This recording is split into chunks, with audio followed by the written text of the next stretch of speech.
नमस्कार, आप देख रहे हैं देश की बात। मैं हूं आपके साथ तन्वी। रुक करते हैं खबरों का, लेकिन उससे पहले नजर डालेंगे इस वक्त की हेडलाइंस पर। राष्ट्रपति द्रौपदी मुर्मू आज फरीदाबाद में सूरजकुंड अंतर्राष्ट्रीय शिल्प मेले का करेंगी उद्घाटन। गृह मंत्री अमित शाह का आज पश्चिम बंगाल दौरा। बैरकपुर में कार्यकर्ताओं के साथ एक बैठक में लेंगे हिस्सा। अजीत पवार की पत्नी महाराष्ट्र की डिप्टी सीएम बनेंगी। आज शाम शपथ ग्रहण संभव। बड़े बेटे पार्थ मां की जगह राज्यसभा भेजे जा सकते हैं। अमेरिका में डंकी रूट से हर रोज 65 भारतीय पकड़े गए। साल भर में 23,000 लोग गिरफ्तार। स्कूलों में लड़कियों को फ्री सैनिटरी पैड मिलेंगे। लड़के लड़कियों के अलग टॉयलेट हों। सुप्रीम कोर्ट बोला, आदेश न मानने पर स्कूल की मान्यता होगी रद्द। जम्मू कश्मीर के डोलगाम में सुरक्षा और आतंकियों के बीच मुठभेड़। सेना ने 2 से 3 आतंकियों को घेरा।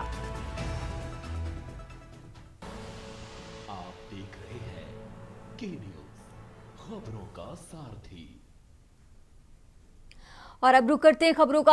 आज की बात की शुरुआत करेंगे लखनऊ की खबर से। राजधानी लखनऊ से खबर आपको बता रहे हैं। उत्तर प्रदेश में ठंड का कहर जारी है। लखनऊ समेत कई जिलों में कड़ाके की ठंड है। तो कोहरे से कई जिलों में विजिबिलिटी शून्य है। कई जिलों में घने कोहरे, ठंड का अलर्ट किया गया है। बरेली, पीलीभीत, लखीमपुर खीरी में रेड अलर्ट जारी किया गया है। और इसी के साथ आपको बता दें, आगरा, फिरोजाबाद, मैनपुरी में रेड अलर्ट है। इटावा, औरैया और आजमगढ़ में भी रेड अलर्ट जारी किया गया है। तो लखनऊ से खबर आपको बता रहे हैं, जहां गोरखपुर, देवरिया, मऊ, बलिया में भी रेड अलर्ट जारी किया गया। सीतापुर में घने कोहरे का कहर जारी है। कोहरे के चलते गाड़ियों की रफ्तार धीमी हुई है। लोगों का घरों से बाहर निकलना मुश्किल हो गया है। घने कोहरे के चलते विजिबिलिटी कम है। लखनऊ से ये बड़ी खबर आपको बता रहे हैं, जहां घने कोहरे के चलते लोगों का घरों से बाहर निकलना मुश्किल हो गया है। सीतापुर में भी घने कोहरे का कहर जारी है और कोहरे के चलते गाड़ियों की रफ्तार भी धीमी हुई है। उत्तर प्रदेश के कई जिलों में रेड अलर्ट जारी किया गया है। ये बड़ी खबर आपको लखनऊ से बता रहे हैं। घने कोहरे के चलते विजिबिलिटी कम हुई। उत्तर प्रदेश में ठंड का कहर जारी है। तस्वीरें आपको टीवी स्क्रीन पर दिखा रहे हैं, जहां घने कोहरे के चलते विजिबिलिटी बेहद कम हुई है। लखनऊ समेत कई जिलों में कड़ाके की ठंड है। कोहरे से कई जिलों में विजिबिलिटी शून्य। और तस्वीरें टीवी स्क्रीन पर आपको दिखा रहे हैं। कई जिलों में घने कोहरे के चलते रेड अलर्ट जारी किया गया है। तो बरेली, पीलीभीत, लखीमपुर खीरी में रेड अलर्ट जारी किया गया। और इसी के साथ आगरा, फिरोजाबाद और मैनपुरी में भी रेड अलर्ट जारी किया गया है।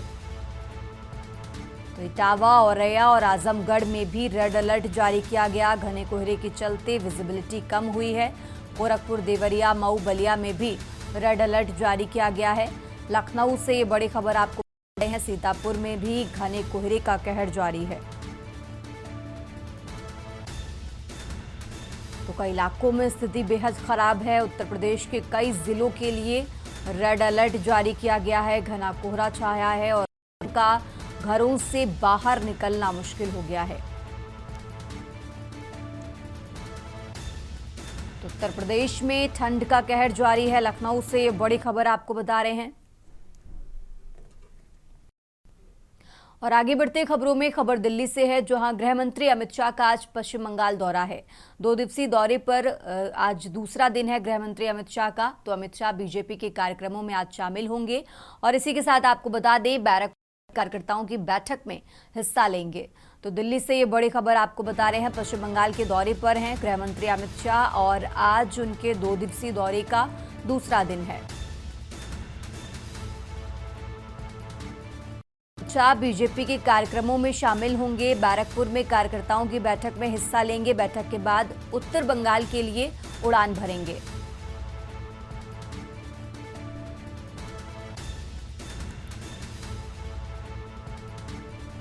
तो बैरकपुर में कार्यकर्ताओं की बैठक में हिस्सा लेंगे। दिल्ली से खबर आपको बता रहे हैं। बैठक के बाद उत्तर बंगाल के लिए उड़ान भरेंगे।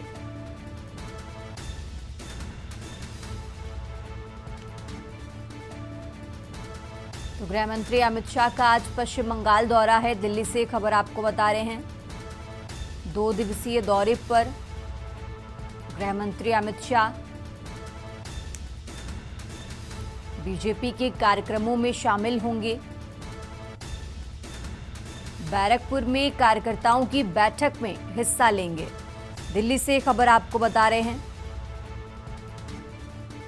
राजधानी दिल्ली से यह अहम जानकारी आपको बता रहे हैं। पश्चिम बंगाल के दौरे पर गृह मंत्री अमित शाह, बैरकपुर में बीजेपी के कार्यकर्ताओं की बैठक होगी और इस बैठक में शामिल होंगे और बैठक के बाद उत्तर बंगाल के लिए उड़ान भरेंगे।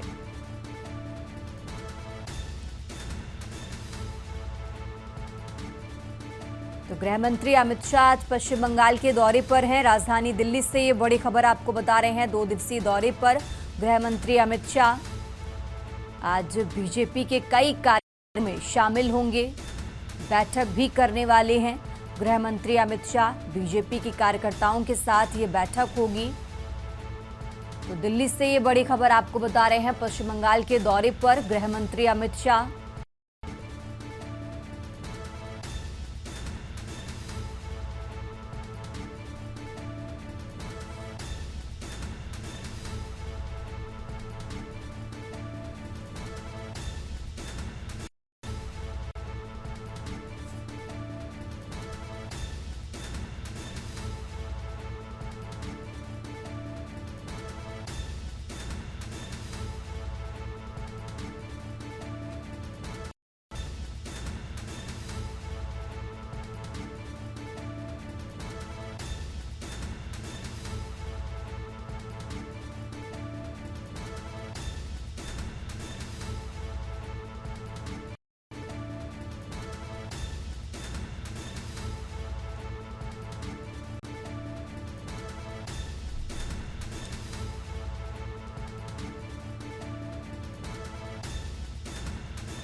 और आगे बढ़ते खबरों में बात कर रहे हैं लखनऊ की, जहां उत्तर प्रदेश में ठंड का कहर जारी है। तो लखनऊ समेत कई जिलों में कड़ाके की ठंड है। कोहरे से कई जिलों में विजिबिलिटी शून्य हुई है। कई जिलों में घने कोहरे, ठंड का रेड अलर्ट जारी किया गया है। आपको बता दें, बरेली, पीलीभीत, लखीमपुर खीरी में रेड अलर्ट जारी किया गया है। आगरा, फिरोजाबाद, मैनपुरी में भी रेड अलर्ट जारी किया गया। इटावा, औरैया और आजमगढ़ में भी रेड अलर्ट जारी किया गया है। लखनऊ से बड़ी खबर आपको बता रहे हैं, जहां गोरखपुर, देवरिया, मऊ और बलिया में भी रेड अलर्ट जारी किया गया और इसी के साथ सीतापुर में भी घने कोहरे का कहर जारी है। तो कोहरे के चलते गाड़ियों की रफ्तार धीमी हुई है। लोगों का घरों से बाहर निकलना मुश्किल हो गया है। तो घने कोहरे के चलते विजिबिलिटी कम हुई है। लखनऊ से खबर आपको बता रहे हैं। इटावा, औरैया और आजमगढ़ में भी रेड अलर्ट जारी किया गया है। तो उत्तर प्रदेश के कई जिलों के लिए रेड अलर्ट जारी किया गया। सीतापुर में घने कोहरे का कहर जारी है। घने कोहरे के चलते विजिबिलिटी कम हुई। कोहरे के चलते गाड़ियों की रफ्तार धीमी हुई है।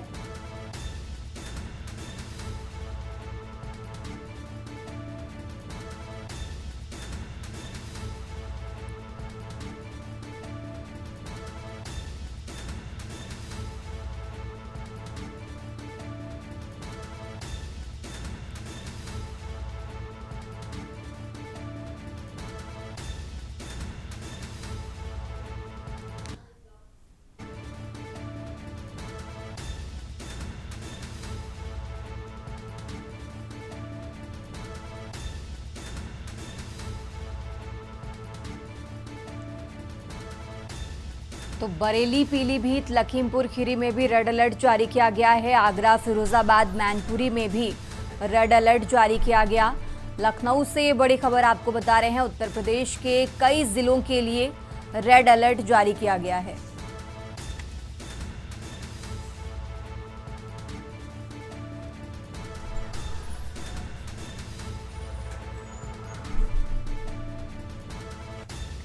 तो कोहरे के चलते गाड़ियों की रफ्तार धीमी हुई है। लखनऊ से ये बड़ी खबर आपको बता रहे हैं। लोगों का घरों से बाहर निकलना मुश्किल हो गया है। उत्तर प्रदेश के कई जिलों के लिए रेड अलर्ट जारी किया गया है।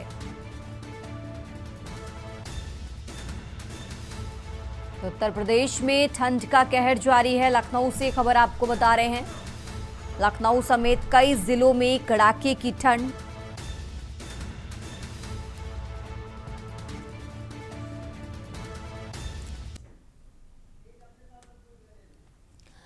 और इसी खबर पर ज्यादा जानकारी के लिए अलग अलग जगहों से संवाददाता हमारे साथ जुड़ चुके हैं। कानपुर से आकाश रावत और जौनपुर से सरस, बुलंदशहर से अनिल मीणा और रायबरेली से केशवानंद और सोनभद्र से आलोकपति जुड़ चुके हैं। सबसे पहले रुक करेंगे कानपुर का।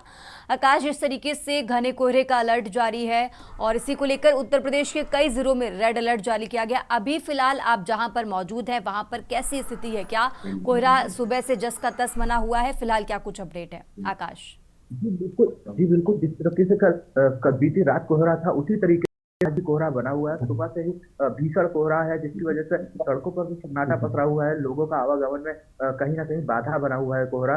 और जो कड़ाके की सर्दी होना फिर से स्टार्ट हो गई है, फिर से जो भीषण ठंड होना स्टार्ट हो गई है, जिसकी उसकी वजह से भी प्रभाव पड़ा है। सड़कों पर जो लोग निकलते थे वो अब अपने घरों में बैठे हुए हैं। कारण यह है कि इतनी भीषण ठंड जिस तरीके से पहले हुई थी उसी तरीके से अब ये ठंड का प्रकोप पुनः स्टार्ट हो गया है। जी आकाश, और जिस तरीके से रेड अलर्ट जारी, क्या स्कूल कॉलेजों में जो बच्चों का टाइमिंग है उसको लेकर कोई अपडेट अभी तक सामने आया है?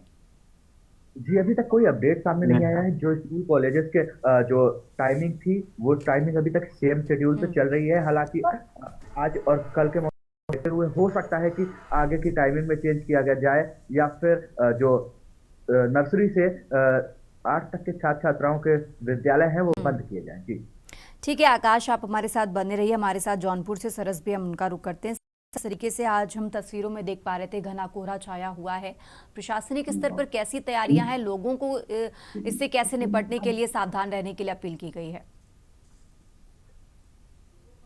सरस जी बिल्कुल तन्वी, पहले आपको जौनपुर की स्थिति बता दें। आज जौनपुर का तापमान न्यूनतम 8 डिग्री सेल्सियस एवं अधिकतम 22 डिग्री सेल्सियस तय किया गया। और आपको बता दें कि जौनपुर जो है कि रेड अलर्ट में नहीं है, क्योंकि यहाँ पे अगर बात करें तो शुक्रवार हो या आज का लगभग 10 बजे धूप हो जाती है, जिसके कारण जौनपुर रेड अलर्ट में नहीं है। लेकिन जो यहाँ पर कोहरा पड़ रहा है निश्चित रूप से आवागमन बाधित है। एयर क्वालिटी इंडेक्स की बात करें तो 163 दर्ज किया गया है। और जिस तरीके से एक बार जौनपुर में ठंड ने एक बार फिर से करवट की है, उससे लोगों का जनजीवन बेहाल। वहीं बात करें जिस तरीके से और 5 किलोमीटर घंटे की रफ्तार से ये जो बर्फीली हवाएं चल रही हैं उससे लोगों का आवागमन, पूरी जनजीवन बेहाल है। वहीं बात करें जिला अस्पतालों की तो जिला अस्पतालों में कल लगभग 1150 लोगों की ओपीडी देखी गई, जिसमें ज्यादा सर्दी जुकाम बुखार क्या है। और वहीं डॉक्टरों का भी कहना है कि जो हार्ट के पेशेंट है वो इस भीषण ठंड को देखते हुए जब भी घरों से निकले तो सर पे कपड़ा, मुफलर या हेलमेट बांध कर ही निकले, जिससे उनको बचा जा सके। लेकिन तरीके से इस भीषण ठंड को देखते हुए अलाव की व्यवस्था पूरे जनपद जौनपुर में नदारद है। जगह जगह लोग कूड़ा गत्ता ये जला के जो ठंड से लोग पीड़ित हैं उससे किसी तरीके से जलाव से अपना जनजीवन यापन कर रहे हैं। लेकिन इस भीषण ठंड को देखते हुए अगर बात करें विद्यालयों की तो जो स्कूल टाइमिंग है उस टाइमिंग धूप हो जाती है, इसलिए विद्यालयों में अभी भी कोई परिवर्तन नहीं हुआ है और विद्यालय की टाइमिंग जस की तस बनी हुई है। जी ठीक है सरस, आप हमारे साथ बने रहिए। हमारे साथ बुलंदशहर से अनिल मीणा जुड़ चुके हैं। करते हैं अनिल, जिस तरीके से आज हम देख पा रहे हैं तस्वीरों में घना कोहरा छाया हुआ है, तो अब आगे मौसम विभाग की तरफ से क्या कुछ एडवाइजरी जारी की गई है?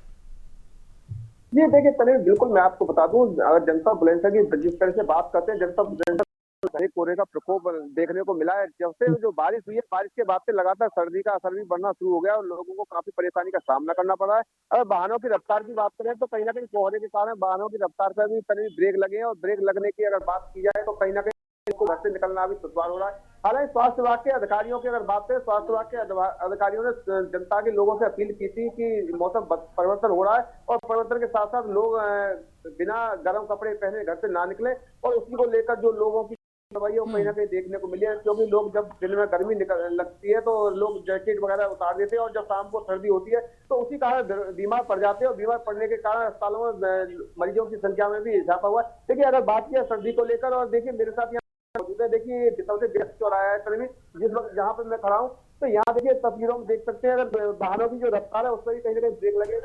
जो स्कूल जाने वाले जो बच्चे हैं उनको भी काफी परेशानी का सामना करना पड़ा है, क्योंकि जो पहले की तरह ही ठंड एक बार फिर से दस्तक देती है। और देखिए यहाँ मौजूद है, इनसे बात करते हैं। क्या नाम है? अच्छा सही, किस तरह की दिक्कतें आ रही है जिस तरह से एकदम कोहरे ने करवट बदल दी है फिर से? कोहरे ठंड के प्रकोप से लोगों ने अपने सर्दी के कपड़े रख दिए थे। ये एकदम अचानक बारिश आने ठंड बढ़ गई है और कोहरे का प्रकोप बढ़ गया है। वाहन के चलने में थोड़ी दिक्कत आ रही है, चलो थोड़ी कला है। अच्छा, देखा जा रहा है जिस तरह से लगातार मजदूर वर्ग के लोगों की अगर हम बात करें तो किस तरह की दिक्कतें आ रही है मजदूर वर्ग के लोगों को? मजदूर वर्ग के लोगों को तो अपने मजदूरी में सुबह 8 बजे जाना पड़ता है, ठंड में नहीं है। मौसम तो देखिए तभी अगर लोगों की बात करें तो जिस तरह से जो मौसम ने एक बार करवट बदल दी, क्योंकि जो बरसात हुई है, बरसात के बाद में लगातार मौसम ने लगातार फिर से सर्दी का प्रकोप फिर से बढ़ना शुरू हुआ है। हालांकि अगर नगर पंचायत नगर पालिकाओं की अगर हम बात करें तो वहाँ लापरवाही देखने को मिली है, क्योंकि ये सबसे बड़ा व्यस्त चौराहा है जो अलीगढ़ का जो कस्बा पहासू नगर पंचायत का जो सबसे व्यस्त चौराहा है। यहाँ अगर बात किया हजारों की तादाद में लोग गुजरते हैं, लेकिन यहाँ अलाव की अगर बात करें तो अलाव की कोई व्यवस्था नहीं है। तो नगर पंचायत की लापरवाही एक बार फिर से देखने को मिली है, कि लगातार जिस तरह से जो सर्दी का प्रकोप बढ़ा है, जो सर्दी का सितम बढ़ा है, जबकि उत्तर प्रदेश के मुख्यमंत्री योगी आदित्यनाथ ने सर्दी शुरू होने से पहले ही कह दिया था कि अलाव की व्यवस्था पूरी तरह से सही होनी चाहिए, सुचारू होनी चाहिए, लेकिन कहीं ना कहीं जो नीचे के अधिकारी हैं वो पूरी तरह से लापरवाह बने हुए और नगर पंचायत के द्वारा व्यवस्था न हो वो भी चिंता का विषय है। लगातार जिस तरह से सर्दी ने दोबारा करवट बदल दी है और सर्दी के कारण लोगों को काफी परेशानी, हालांकि जो छोटे छोटे जो मासूम बच्चे हैं उनको स्कूल जाने में काफी परेशानी फिर से करना पड़ा, क्योंकि जो बीच में जिस तरह से जो मौसम साफ होने लगा था, सर्दी का लोगों ने सोचा था सर्दी चलेगी, लेकिन बरसात के बाद जिस तरह से एक बार सर्दी फिर दोबारा आई है तभी, तो उससे कहीं ना कहीं लोगों को परेशानी एक बार फिर झेलनी पड़ रही है। अब देखना यह होगा कि जैसे विभाग ने बताया था कि मौसम विभाग का पहले से कहना है, एक बार जिस तरह से मौसम विभाग ने पहले बताया था, और उसी तरह से दूसरी बार भी मौसम विभाग के द्वारा बताया जा रहा है कि 1 तारीख और 2 तारीख में बरसात हो सकती है। अगर दोबारा बरसात होती है तो सर्दी और ज्यादा बढ़ेगी, और ज्यादा बढ़ेगी तो बिल्कुल। और जिस तरीके से अब देखिए आगे आने वाले दिनों में बारिश भी हो सकती है, इसको लेकर बुलंदशहर में बच्चों और बुजुर्गों के लिए प्रशासनिक स्तर पर क्या कुछ इंतजाम आपको नजर आ रहे हैं? ये देखिए बिल्कुल, अगर बात की है इंतजामों की, तो इंतजाम पूरी तरह से जमीनी हकीकत बात किया, क्योंकि केवीजी की लगातार ग्राउंड पर जाकर जगह जगह की तस्वीरें दिखाती है, लेकिन अगर इंतजाम की बात करें तो इंतजाम पूरी तरह से जीरो दिखाई दे रहे हैं, क्योंकि अधिकारी कागजों में तो इंतजाम पूरे, क्योंकि अगर बात किया अलाव की तो अलाव के हैं वो रजिस्टरों में तो कागजों में तो दिखाई जा रहे हैं कि अलाव हो लग रहे हैं, लेकिन अगर जमीनी हकीकत की बात तस्वीरों में देखिए, मैं तस्वीरें दिखाता हूँ यहाँ से, तो वो तस्वीरें देख सकते हैं किसी तरह कोई भी अलाव नहीं है, न कोई इंतजाम है, और लगातार लोगों को कहीं ना कहीं परेशानी का सामना करना पड़ा। देखिए एक भैया मेरे बड़ा देखिए, क्या नाम भैया? यहाँ चौराहे की बात करें, चौराहे पर 11 आदमी गुजरता है दिन में, तो क्या अलाव की व्यवस्था देखने को मिल रही है आपको? तो कहीं ना कहीं लापरवाही। तो देखिए लगातार लोग भी कहना शुरू कर रहे हैं कि नगर पंचायत की बहुत बड़ी लापरवाही है, क्योंकि देखा जा रहा है 1-2 तारीख में मौसम विभाग ने पहले ही जारी कर दिया कि बरसात हो सकती है, और उसी को लेकर बात किया तो गधे आसमान में बादल भी छाए हुए हैं, लेकिन उसके बाद भी जो अधिकारी है वो पूरी तरह लापरवाह बने हुए हैं। एक बादल मौजूद है, बिगड़ेंगे गुजर गए, जिस तरह से देखा जाए चौराहे तो कोई अलाव की व्यवस्था है यहाँ, तो कहीं ना कहीं लापरवाही है लोगों की। देखिए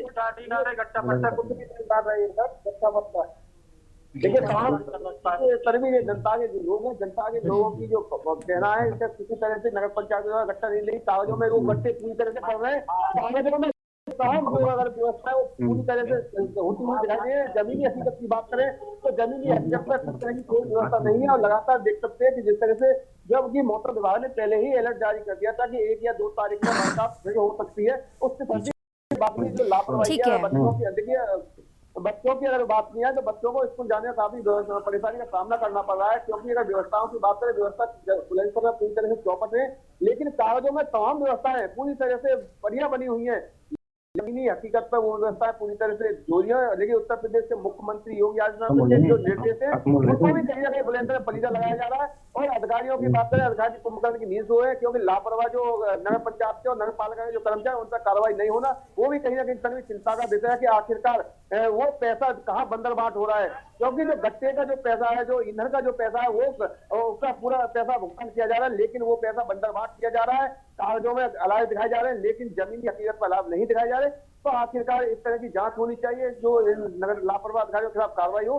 तो कहीं ना कहीं लोग हैं वो आज भी कहीं ना कहीं सर्दी से जूझ रहे हैं, क्योंकि जो तमाम लोग हैं, ये देख सकते हैं मेरे पीछे जो खड़े हैं, इनका कहना ये चौराहे पर जबकि यहाँ हजारों लोग गुजरते हैं, क्योंकि ये यहाँ पे ये चौराहा यहाँ पे खुर्जा के लिए बस जाती है, अलीगढ़ के लिए बस जाती है, अहमदगढ़ के लिए बस जाती है, शिकारपुर के लिए, सोमनाथ के लिए, तमाम जगह के लिए यहाँ वाहन चलते हैं, लेकिन कहीं किसी तरह कोई व्यवस्था नहीं होना, वो एक चिंता का विषय है कि आखिरकार इतनी बड़ी लापरवाही नगर पंचायत। बिल्कुल, अब आगे आने वाले दिनों के लिए भी मौसम विभाग ने अलग तरीके से एक अलर्ट जारी किया हुआ है। अनिल, आप हमारे साथ बने रहिए, हमारे साथ रायबरेली से केशवानंद भी जुड़े, हम उनका रुख करते हैं। केशवानंद, जिस तरीके से हम देख पा रहे हैं तस्वीरों में घना कोहरा छाया हुआ है और आगे आने वाले दिनों में बारिश को लेकर भी चेतावनी जारी की गई है। ऐसे में फिलहाल अभी रायबरेली में कैसा मौसम है, क्या कुछ अपडेट है, जरा वो दर्शकों को बताइए। केशवानंद। बिल्कुल, देखिए रायबरेली में देखा जाए तो इन दिनों एक बार फिर से जो मौसम ने करवट ले ली है और देखा जाए तो चारों तरफ एक बार फिर से घना कोहरा है। वहीं सड़कों पे देखा जाए तो जो वाहन की भी रफ्तार काफी कम देखने को मिले, क्योंकि विजुअलिटी की अगर बात की जाए तो यहाँ पे काफी कम है। फॉग लाइट का ही इस्तेमाल करके जो वाहन है वो निकल रहे हैं और देखा जाए तो चारों तरफ एक बार फिर से कोहरा है। वहीं बीते दिनों जिस प्रकार मौसम में बदलाव हुआ था, लगातार धूप निकल रही थी, लोगों को राहत जरूर मिल रही थी, लेकिन एक बार फिर से देखा जा रहा है कि 2 से 3 दिनों से लगातार एक बार फिर से भीषण ठंड पड़ रही है, जिसके चलते लोगों को काफी दिक्कतों का एक बार फिर से सामना करना पड़ रहा है। वहीं स्कूलों की अगर बात की जाए तो स्कूलों में जो बच्चों का समय था उसमें किसी प्रकार का बदलाव नहीं हुआ था। बीते दिनों देखा जा रहा था लगातार ठंड पड़ रही थी तो विद्यालय बंद कर दिए जा रहे थे, लेकिन मौसम ठीक होने के बाद विद्यालय एक बार फिर से खुले हैं। तो वही बच्चों को सुबह स्कूल जाने में काफी दिक्कतों का सामना करना पड़ रहा है। और दूसरी तरफ अगर अस्पतालों की बात की तो अस्पतालों में भी काफी भीड़ देखने को मिल रही है। लगातार हार्ट के जो मरीज हैं वो पहुंच है, क्योंकि ठंड में जो देखा जाए तो जो हार्ट के उनको काफी दिक्कतें होती है, जो बुजुर्ग होते हैं उनको भी काफी दिक्कतें होती हैं। तो लगभग 50 से 60 पेशेंट है वो पेशेंट देखने को मिल रहा है, क्योंकि हार्ट की सबसे बड़ी इसमें समस्याएं होती है ठंड में। और देखा जाए तो दूसरी तरफ वायरल जो फीवर होता है वो भी बढ़ा, क्योंकि मौसम में जिस प्रकार बदलाव हो रहा है वायरल भी बढ़ रहा है, खांसी जुकाम बुखार हो रहा है।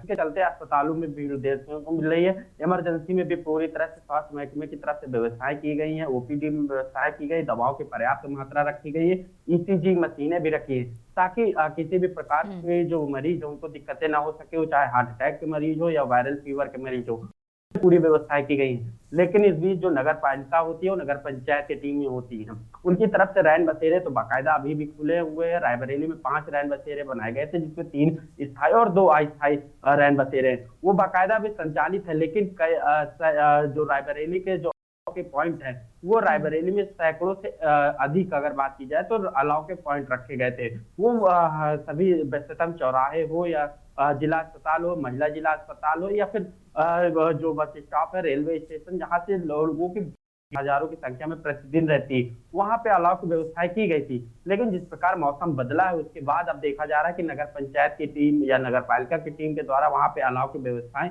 नहीं कराई जा रही है, जिसके चलते जो राहगीर है उनको दिक्कतों का सामना करना पड़ रहा है। जिस प्रकार मौसम बदला है वो एक बार फिर से देखा जाए तो रायबरेली में भीषण ठंड है। यहाँ पे जो अगर 10 डिग्री से 12 डिग्री तक यहाँ पे नोट किया गया है, क्योंकि लगातार जो है जो सेंटीग्रेड है वो कम हो रहा है, डिग्री कम हो रहा है, चलते जो है यहाँ पे भी भीषण ठंड है, जिसके चलते आम जनमानस काफी परेशान दिखाई दे रहा है। वहीं जो गौशालाओं की बात की जाए तो प्रशासन की तरफ से गौशालाओं बेजुबानों के लिए भी व्यवस्थाएं की गई ताकि वो ठंड से बच सके। तो एक बार फिर से देखा जाए तो रायबरेली इसके चलते ठंड ने एक बार फिर से अपना सितम दिखाना शुरू कर दिया है। तन्वी। ठीक है केशवानंद, आप हमारे साथ बने रहिए। हमारे साथ सोनभद्र से आलोकपति तिवारी भी जुड़ चुके हैं, हम उनका रुख करते हैं। आलोकपति तिवारी, जिस तरीके से हम देख पा रहे हैं तस्वीरों में, आज सुबह से ही जो मौसम है इसी तरह का नजर आ रहा है, घना कोहरा है, लोगों का घरों से बाहर निकलना मुश्किल हो गया है। तो फिलहाल सोनभद्र में क्या स्थिति है, क्या अभी भी वैसा ही कोहरा है, और आगे आने वाले समय में मौसम विभाग की तरफ से क्या कुछ अलर्ट जारी किया गया है, और बच्चों बुजुर्गों के लिए क्या कुछ सोनभद्र में की गई हैं? ये आपको बता दें कि सोनभद्र के अंदर देखा जाए तो पूरी तरीके से ठंडक समाप्ति के कगार पर था, क्योंकि ये पहाड़ी क्षेत्र पड़ता है और पहाड़ी क्षेत्र में ठंडक जो है वो काफी कम हो गई थी। लेकिन लगातार ये बादल, आकाश में बादल होने की वजह से और हल्की बारिश होने की वजह से फिर एक बार सोनभद्र के अंदर कोहरा ने दस्तक दे दिया है। और विद्यालय के टाइमिंग की बात करें तो विद्यालय का टाइमिंग तो पहले से ही 10 बजे से तक कर दिया गया था, मौसम को देखते हुए, चूंकि 10 बजे तक काफी अच्छी धूप आ जाती है। लेकिन आज मौसम की बात करें तो आज तो पूरी तरीके से मौसम अभी कोहरे कोहरे से ही, यानी कोहरे से ढका हुआ पूरा क्षेत्र देखने को मिल रहा है। अगर की विजिबिलिटी की बात करें तो 10 से 15 मीटर विजिबिलिटी आज देखने को मिली है। और आपको बता दें कि नगर पालिका के अंदर अगर जितने भी नगर पालिका और नगर पंचायतें हैं, यहाँ पर करीब 22 जनवरी के बाद से अलाव की व्यवस्था बंद कर दी गई थी, क्योंकि वो कम हो गई थी। लेकिन इधर 2-3 दिनों से लगातार ठंडक ने दस्तक दे दिया है और बर्फीली हवाएं इस समय लोगों, आम जनमानस को बेहाल करती हुई नजर आ रही है। अस्पतालों की बात करें तो अस्पतालों में इस समय मरीजों की संख्या में काफी इजाफा भी देखने को मिल रहा है और कोहरे की वजह से आवागमन में जो गाड़ियों की रफ्तार है वो धीमी पड़ चुकी है। और यहाँ पे मौसम विभाग द्वारा एडवाइजरी जारी किया गया है कि आगामी 3 से 4 दिनों तक मौसम ऐसा ही रहेगा। और उसके साथ साथ लोगों को नसीहत दी गई है कि वो गर्म कपड़े करके ही घर से बाहर निकलें। जी अब बिल्कुल, और इसी को लेकर उत्तर प्रदेश के कई जिलों में रेड अलर्ट जारी किया गया है। आप सभी का बहुत बहुत शुक्रिया हमारे साथ जुड़ने के लिए और ये अलग अलग जिलों की तस्वीर हमारे दर्शकों तक पहुंचाने के लिए। तो लखनऊ से बड़ी खबर आपको बता रहे हैं, उत्तर प्रदेश के जिलों के लिए रेड अलर्ट जारी किया गया है। आगरा, फिरोजाबाद, मैनपुरी में रेड अलर्ट जारी किया गया। घने कोहरे का कहर जारी है। उत्तर प्रदेश के कई जिले ऐसे हैं जहां पर रेड अलर्ट जारी किया गया है। गोरखपुर, देवरिया, मऊ, बलिया में रेड अलर्ट जारी किया गया। सीतापुर में घने कोहरे का कहर जारी है। फिलहाल यहां रुकेंगे एक छोटे ब्रेक के लिए, फौरन होंगे हाजिर।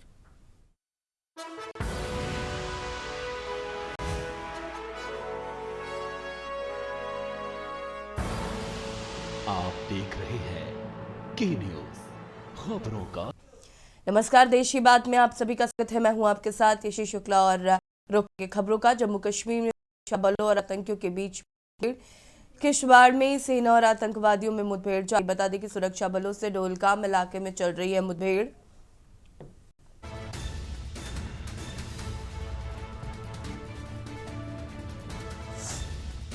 आतंकवादियों को घेरा है सेना और एसओजी। किश्तवाड़ इलाके में 2-3 आतंकवादी फंसे होने की सूचना। सभी आतंकवादी जैश ए मोहम्मद के सदस्य हैं।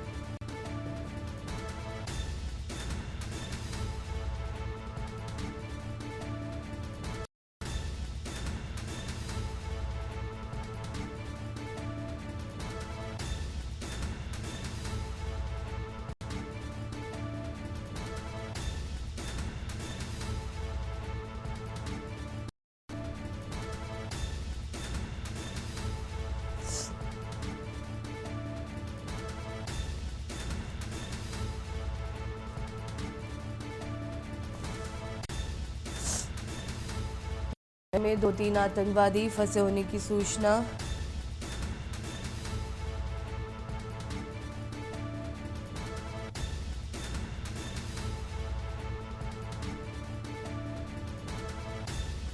किश्तवाड़ में सेना और आतंकवादियों में मुठभेड़ जारी।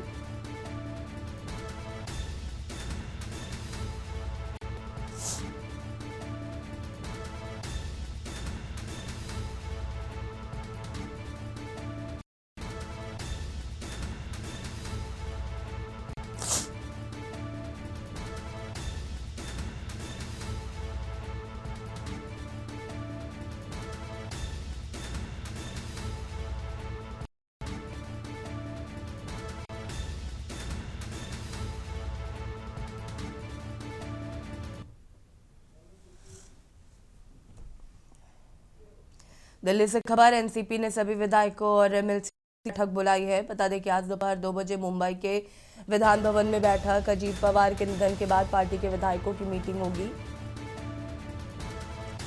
सुनेत्रा पवार को विधायक दल का नेता चुना जा सकता है। सुनेत्रा पवार उप मुख्यमंत्री पद लेती है शपथ। बेटा पार्थ पवार को राज्यसभा भेजने पर भी लग सकती है मुहर।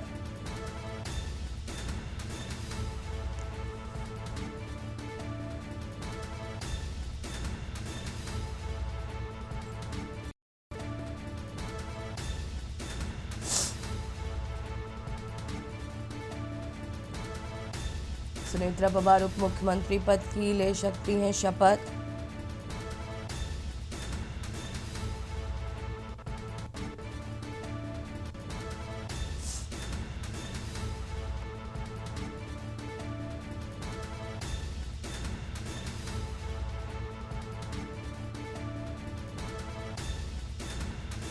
अजीत पवार के निधन के बाद पार्टी के विधायकों की मीटिंग होगी।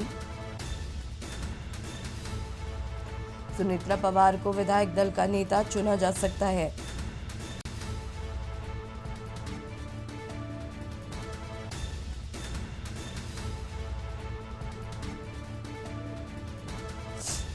और इसी खबर पर ज्यादा जानकारी के लिए विशेष संवाददाता अखिलेश जी हमारे साथ फोन लाइन पे जुड़ चुके हैं।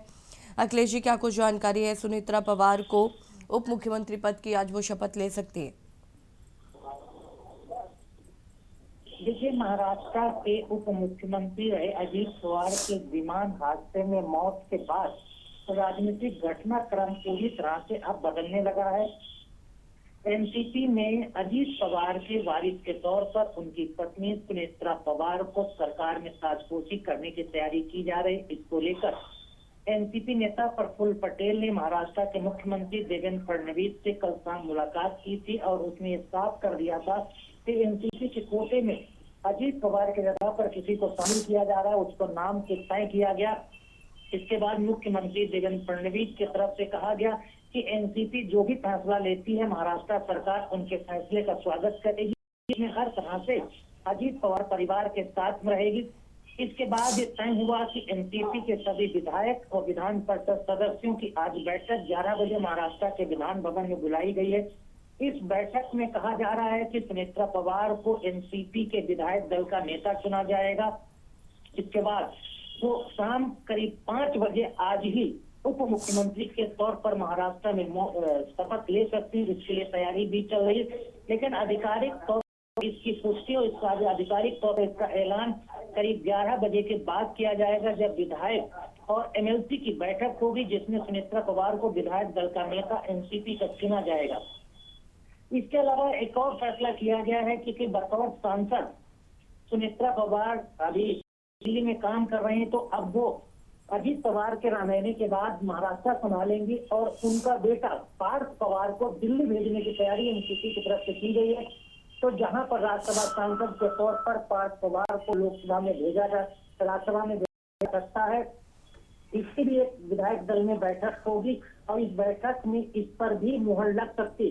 तो कहा जा सकता है कि महाराष्ट्र की राजनीति में 2 बड़े घटनाक्रम आज होंगे। विधायक दल एनसीपी की बैठक होगी, उसमें सुनेत्रा पवार विधायक दल का नेता चुना जा सकता है और शाम को 5 बजे उप मुख्यमंत्री की शपथ दिलाई जा सकती है। वहीं अजीत पवार के बेटे पार्थ पवार को राज्यसभा भेजने का भी ऐलान किया जा सकता है। शुक्रिया आपका जानकारी साझा करने के लिए अखिलेश जी। और बता दें कि सुनेत्रा पवार को विधायक दल का नेता चुन सकते हैं। बेटा पार्थ पवार को राज्यसभा भेजने पर लग सकती है मुहर।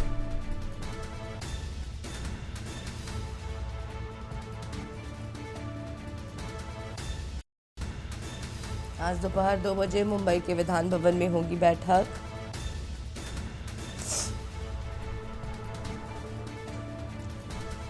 सुनेत्रा पवार को विधायक दल का नेता चुना जा सकता है।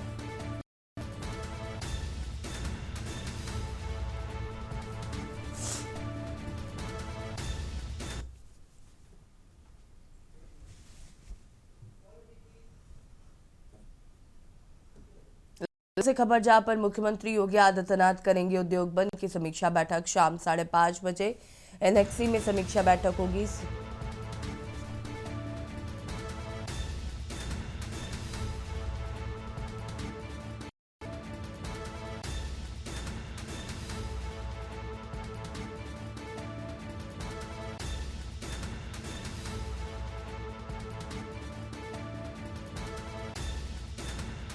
शाम 5:30 एनएक्सी में समीक्षा बैठक की जाएगी।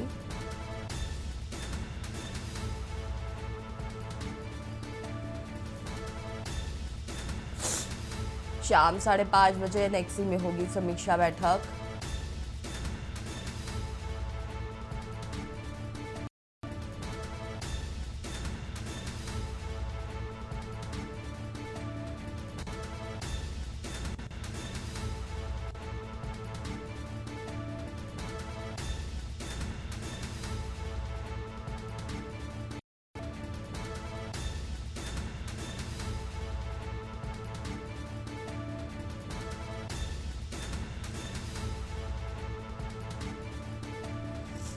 सीएम योगी करेंगे उद्योग बंद की समीक्षा बैठक।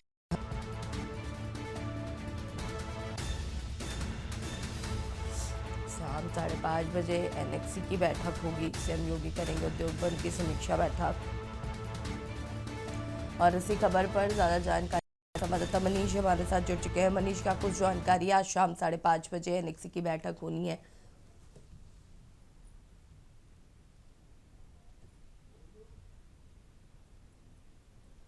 मनीष जी, आवाज आ रही है आप?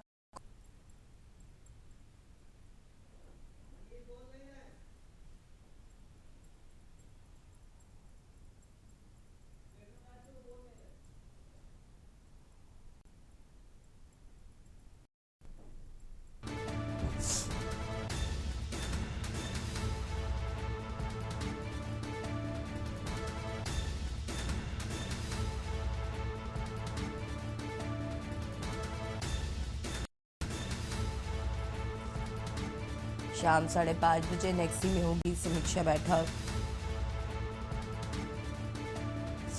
सीएम योगी करेंगे उद्योग बंद की समीक्षा बैठक।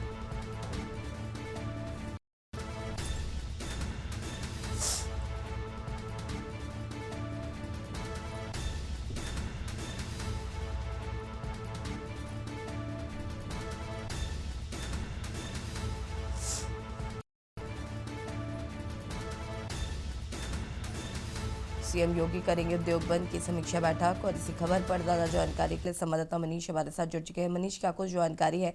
मुख्यमंत्री योगी आदित्यनाथ आज उद्योग बंद की करेंगे समीक्षा बैठक।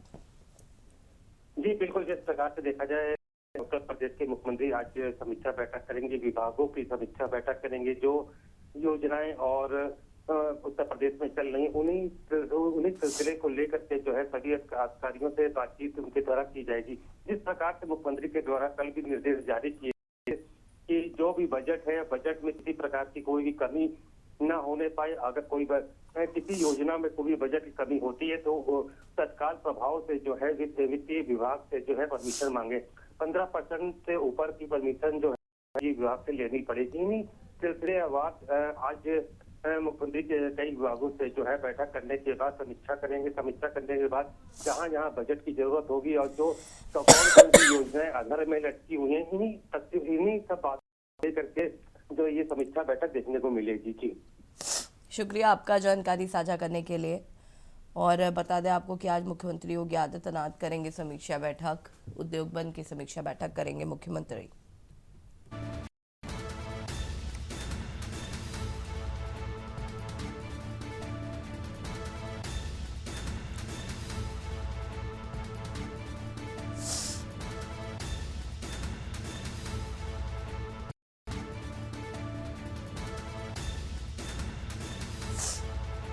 मुख्यमंत्री योगी आदित्यनाथ उद्योग बंद की समीक्षा बैठक करेंगे।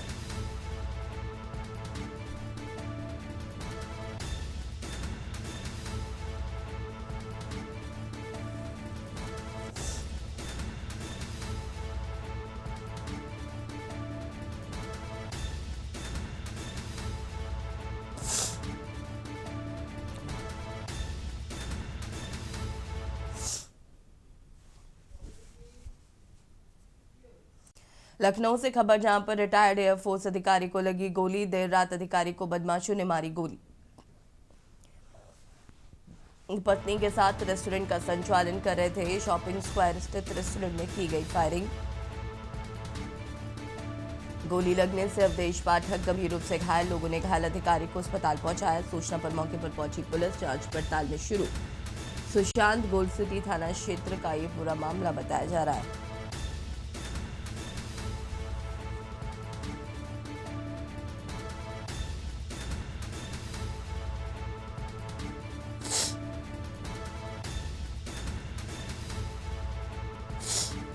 सूचना पर मौके पर पहुंची पुलिस फिलहाल जांच पड़ताल में जुटी।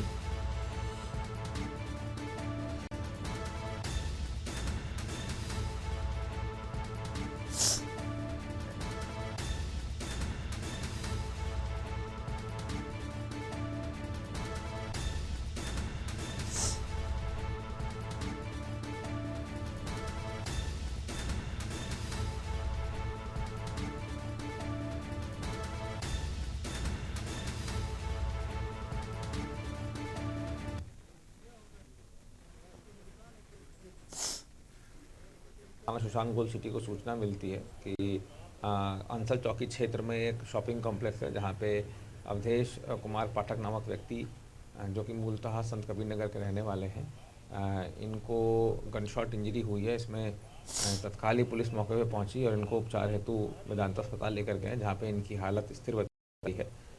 इसमें हम अभियोग पंजीकृत कर हमने टीमें गठित कर दी हैं, जल्दी घटना का अनावरण किया जाएगा। कौन लोग पत्नी के साथ रेस्टोरेंट का संचालन कर रहे थे।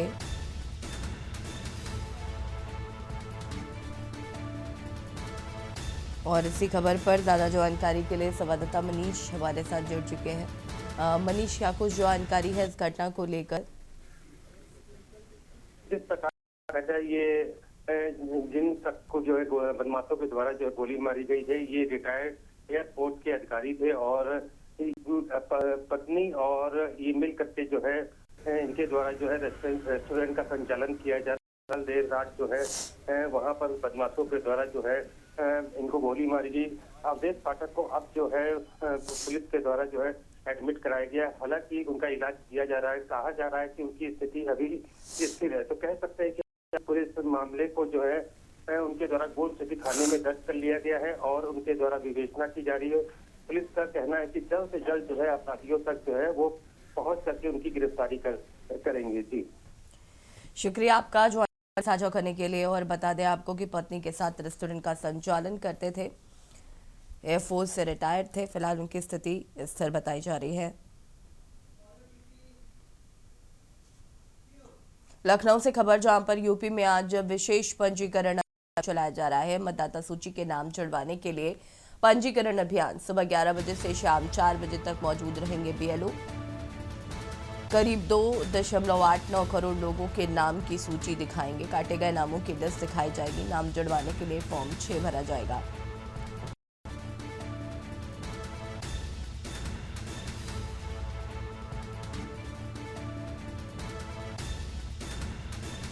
सुबह 11 बजे कटे 2.8 लोगों के नाम की दिखाई जाएगी सूची।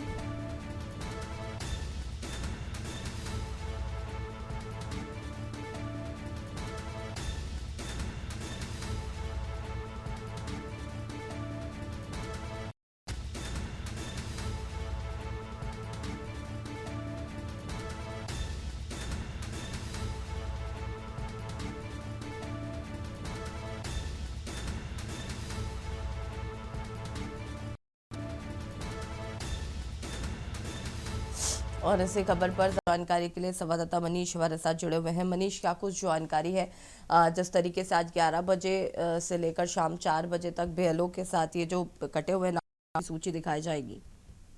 जी बिल्कुल, जिस प्रकार से अगर देखा जाए निर्वाचन आयोग के द्वारा जो है मीडिया के सामने मुखातिब होकर के ये बताया गया था कि करीब 2.89 करोड़ लोगों की जो है अभी तक जो है नाम कटने का संभावित जो है देखा जा रहा है। जिस प्रकार से इतनी बड़ी लोगों के जो है वोटर लिस्ट से नाम कटने के बाद जो है, हालांकि निर्वाचन आयोग के द्वारा जो है इस पे लगातार अभियान चलाया जा रहा है। नोटिस जारी किए जा रहे हैं। जो लोग जो है अब तक उनका नाम नहीं जोड़ सका है उसके लिए जो घर घर जो है उनके द्वारा नोटिस भिजवाए जा रहे हैं। हालांकि आज का कि देखा जा सकता है कि विशेष मतदाता पंजीकरण का अभियान चलाया जिसके चलते 11 बजे से लेकर के 4 बजे तक जो है बीएलओ के द्वारा जो है इसमें विशेष गहन पुनरीक्षण के तहत जो है मतदाता सूची को दिखाया जाएगा। तो कह सकते हैं कि निर्वाचन आयोग किसी प्रकार के विपक्षी दलों के के सवालों का जवाब हर तरीके से दे रहा है। उसका 6 फरवरी तक अभी तक जो तारीख है कि फॉर्म 6 के माध्यम से जो लोग नहीं जुड़ सके हैं उनके नाम को जो है जोड़ा जा सके। इसमें लगातार जो विपक्षी दल हो या भारतीय जनता पार्टी हो, सभी लोग जो है सहयोग भी कर रहे हैं। और निर्वाचन आयोग का ये मानना है कि 1 करोड़ के आसपास ऐसे लोग हैं जिनको जो है नोटिस जारी करके जो है उनके वोटर लिस्ट में जोड़ने का प्रावधान लगातार जारी है। अभी देखना है जिस प्रकार से आज का अभियान 11 बजे से 4 बजे तक है, इसी प्रकार से जो लोग अभी वोटर लिस्ट में नहीं जुड़ सके हैं 1 करोड़ से ऊपर, उनको जल्द से जल्द जोड़ने का जो है प्रयास निर्वाचन आयोग के द्वारा किया जा रहा है। जी शुक्रिया आपका जानकारी साझा करने के लिए। और बता दें आपको कि फिलहाल BLO जो काटे गए नाम है उनकी लिस्ट दिखाई जाएगी और जिन लोगों के नाम नहीं जुड़े हैं उनको नाम जुड़वाने के लिए फॉर्म 6 भरा जाएगा।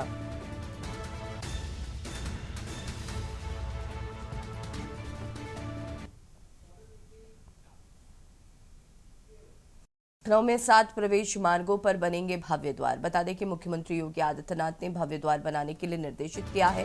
प्रयागराज से अयोध्या तक विरासत की छाप दिखेगी। रायबरेली प्रयागराज रोड पर संगम द्वार बनेगा। बाराबंकी अयोध्या रोड पर सूर्य द्वार बनेगा। सोनपुर वाराणसी पर नंदी द्वार बनाया जाएगा। आगरा मथुरा पर कृष्ण द्वार बनाने के निर्देश हैं। उन्नाव झांसी पर शौर्य द्वार बनाए जाएंगे।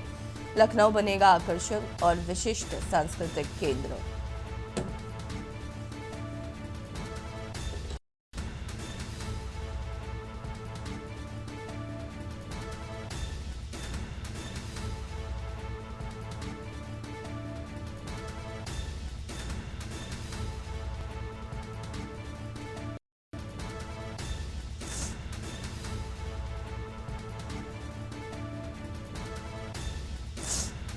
सुल्तानपुर वाराणसी पर बनाया जाएगा नंदी द्वार।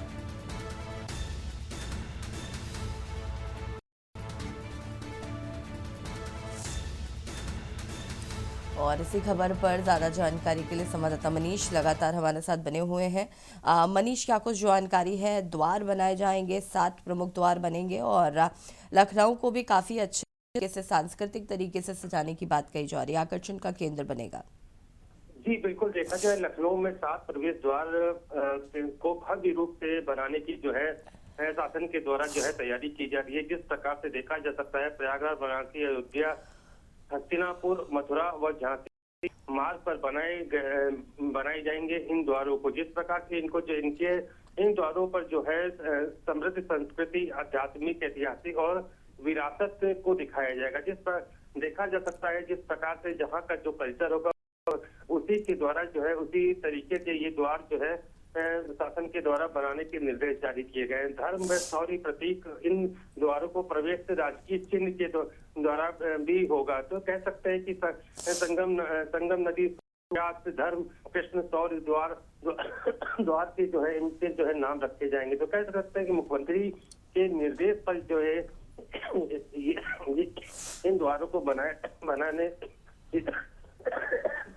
की गई है। तो कह सकते हैं कि जिस प्रकार से जो है अपने उत्तर प्रदेश का जो भी इन कल्चर है या धर्म से जुड़ा हुआ या इतिहास का जो भी प्रतीक है इन द्वार के माध्यम से जो है वो लोग जो पर्यटक यहाँ आएंगे, चाहे देश से विदेश के लोग, तो इन द्वारों के माध्यम से जो है उनको ये मालूम चल सकेगा कि उत्तर प्रदेश की क्या क्या संस्कृति है। इसी के आधार पर जो है मुख्यमंत्री के द्वारा ये निर्देश जारी किए गए हैं। जी शुक्रिया आपका जानकारी साझा करने के लिए। और बता दें आपको कि बाराबंकी अयोध्या रोड पर सूर्य द्वार बनाया जाएगा। सुल्तानपुर वाराणसी पर नंदी द्वार बनाया जाएगा। लखनऊ को एक भव्य स्वरूप देने की तैयारी है। आगरा पर कृष्ण द्वार बनाने के लिए निर्देशित किया गया है।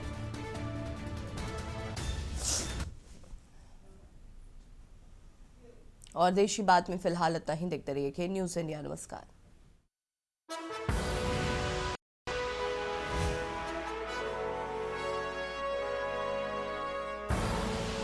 आप देख रहे हैं के न्यूज़, खबरों का सारथी।